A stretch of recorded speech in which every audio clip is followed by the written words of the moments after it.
Bienvenue sur Somafi Patriote. Pourquoi Macky Sall ne peut pas prendre au secrétariat général? Macky Sall au sommet de l'ONU, rêve diplomatique ou déconnexion totale?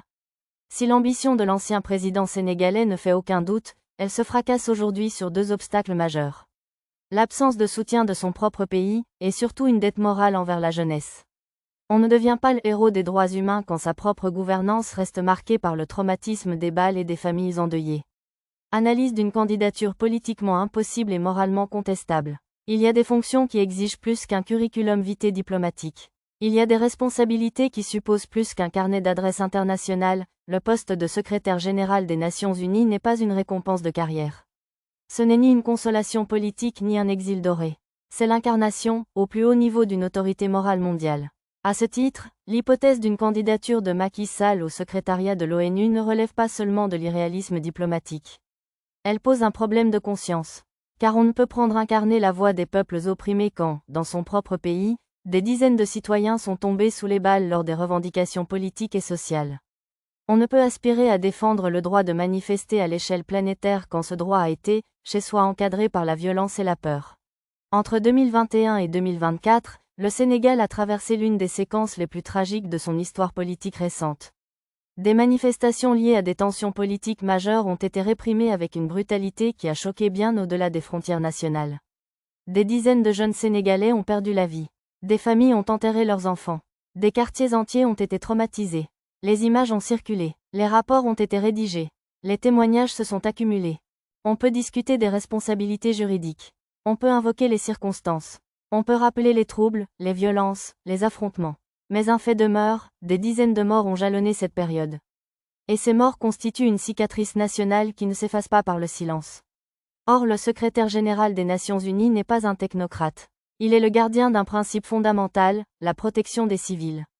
Il est celui qui condamne les répressions disproportionnées. Celui qui appelle à la retenue. Celui qui demande des enquêtes indépendantes. Celui qui se rend dans les pays en crise pour rappeler que la vie humaine n'est pas négociable. Comment imaginer qu'un ancien chef d'État associé, dans l'opinion publique de son propre pays à une période de répression meurtrière, puisse endosser ce rôle sans que chaque prise de parole ne ravive le passé? Le poids du passif face au magistère moral. L'ONU n'est pas amnésique, elle fonctionne sur la crédibilité.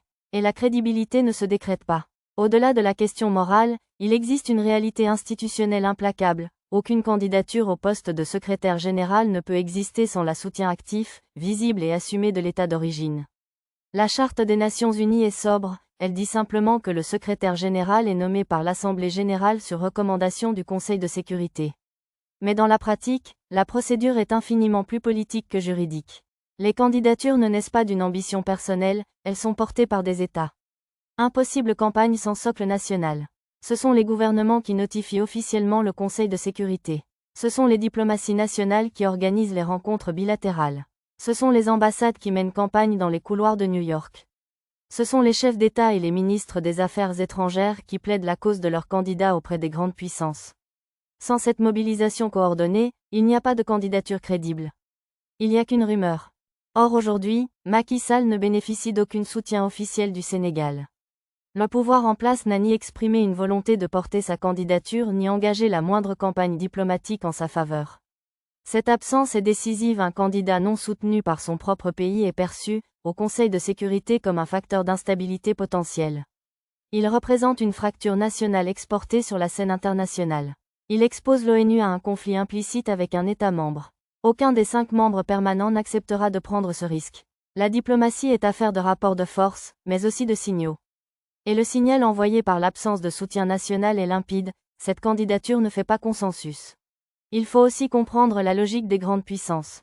Les États-Unis, la France, la Chine, la Russie et le Royaume-Uni disposent d'un droit de veto.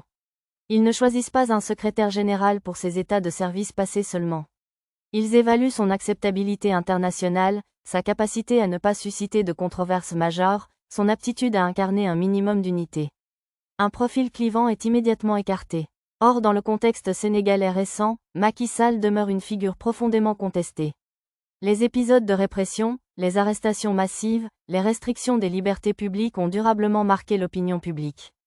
Des organisations de défense des droits humains ont documenté des abus, appelé à des enquêtes, exprimé des inquiétudes. Des voix se sont élevées pour réclamer justice pour les victimes. Dans ce climat, Toute tentative de promotion structurée, médiatisée et persistante.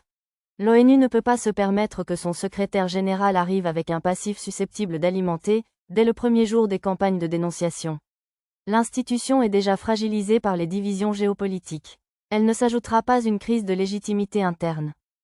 Pour SOMAFI, l'organisation mondiale dite l'ONU est une calamité, mais ça c'est un autre débat. Merci de regarder la vidéo. Ici sur SOMAFI Patriote, on publie chaque jour des vidéos sur l'administration sénégalaise sur Pastef. Abonnez-vous pour ne rien manquer.